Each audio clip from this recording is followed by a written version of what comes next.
Hello friends, welcome to my YouTube channel MK Sinha mathematics classes. Friends, आज के video में हम लोग इक्विवेलेंस क्लास के बारे में जानेंगे। तो सबसे पहले इसका डिफिनीशन देख लेते हैं। तो इसका डिफिनीशन है कि let A be any non empty set and R be an equivalence relation in set A, और स्मॉल ए सेट ए का कोई भी एलिमेंट हो, then the set of all those elements of set A which are related to A by the relation R is called equivalence class of A. और इसे हम लोग इस तरीके से डिनोट करते हैं। तो इस प्रकार इक्विवेलेंस क्लास ऑफ ए वैसे एक्स का सेट होता है जो कि ए का ही एलिमेंट होना चाहिए, और वह एक्स रिलेशन आर द्वारा ए से रिलेटेड होना चाहिए।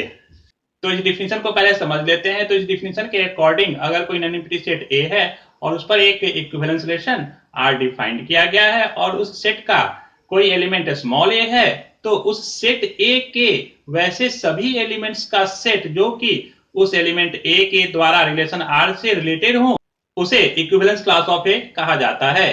तो अब इसे समझने के लिए एक एग्जांपल देखते हैं। तो मान लेते हैं कि एक सेट ए है जिसके कि एलिमेंट्स है 1 2 3। तो एक रो से में एलिमेंट्स होंगे 1 1 1 2 1 3 2 1 2 2 2 3 3 1 3 2 3 3। तो हम इस सेट ए पर एक इक्विवेलेंस रिलेशन आर डिफाइन करते हैं जिसके कि एलिमेंट्स है 1 1 2 2 3 3 1 2 2 1।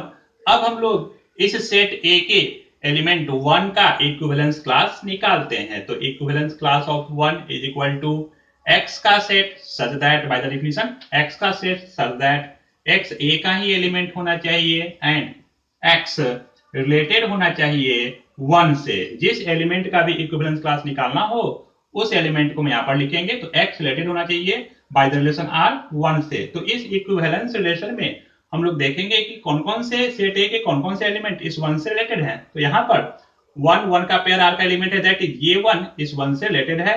तो इस सेट में ये 1 लिख लेते हैं। उसी प्रकार यहाँ पर 2 भी 1 से रिलेटेड है, तो इस 2 को भी हम लोग इस सेट में लिख लेते हैं। तो यह सेट इक्विवेलेंस क्लास ऑफ 1 को रिप्रेजेंट करता है। इसी प्रकार इक्विवेलेंस क्लास ऑफ 2 एक सेट होगा x का सच दैट x a का एलिमेंट होना चाहिए एंड x रिलेशन r के द्वारा 2 से रिलेटेड होना चाहिए। तो इस रिलेशन r में हम लोग यह देख रहे हैं कि 2 रिलेटेड है 2 से और 1 भी रिलेटेड है 2 से। तो इस सेट में हमें 2 और 1 को लिखना होगा। तो इस प्रकार यह सेट इक्विवेलेंस क्लास ऑफ 2 को रिप्रेजेंट करता है। उसी प्रकार इक्विवेलेंस क्लास ऑफ 3 एक सेट होगा x का सच that x element set a and x related होना चाहिए 3 से। तो इस रिलेशन r के द्वारा सिर्फ 3 ही 3 से रिलेटेड है और सेट a का कोई भी एलिमेंट इस 3 से रिलेटेड नहीं है। तो इस सेट में एक ही एलिमेंट होगा 3। तो यह सेट इक्विवेलेंस क्लास ऑफ 3 को रिप्रेजेंट करता है। तो हम लोग यह देख रहे हैं कि इक्विवेलेंस क्लास ऑफ 1 में 1 निश्चित रूप से है, इक्विवेलेंस क्लास ऑफ 2 में 2 भी निश्चित रूप से है, और इक्विवेलेंस क्लास ऑफ 3 में 3 भी निश्चित रूप से है। तो इस प्रकार किसी भी एलिमेंट के इक्विवेलेंस क्लास में वह एलिमेंट निश्चित रूप से होता है। और हम लोग यह भी देख रहे हैं कि कोई भी दो इक्विवेलेंस क्लास या तो आइडेंटिकल होता है या डिसजॉइंट होता है। जैसा कि यहाँ पर इक्विवेलेंस क्लास ऑफ 1 और इक्विवेलेंस क्लास ऑफ 2 आइडेंटिकल है और equivalence class of 1 and equivalence class of 3 disjoint है। तो इस प्रकार इक्विवेलेंस क्लास के कुछ प्रॉपर्टी होते हैं।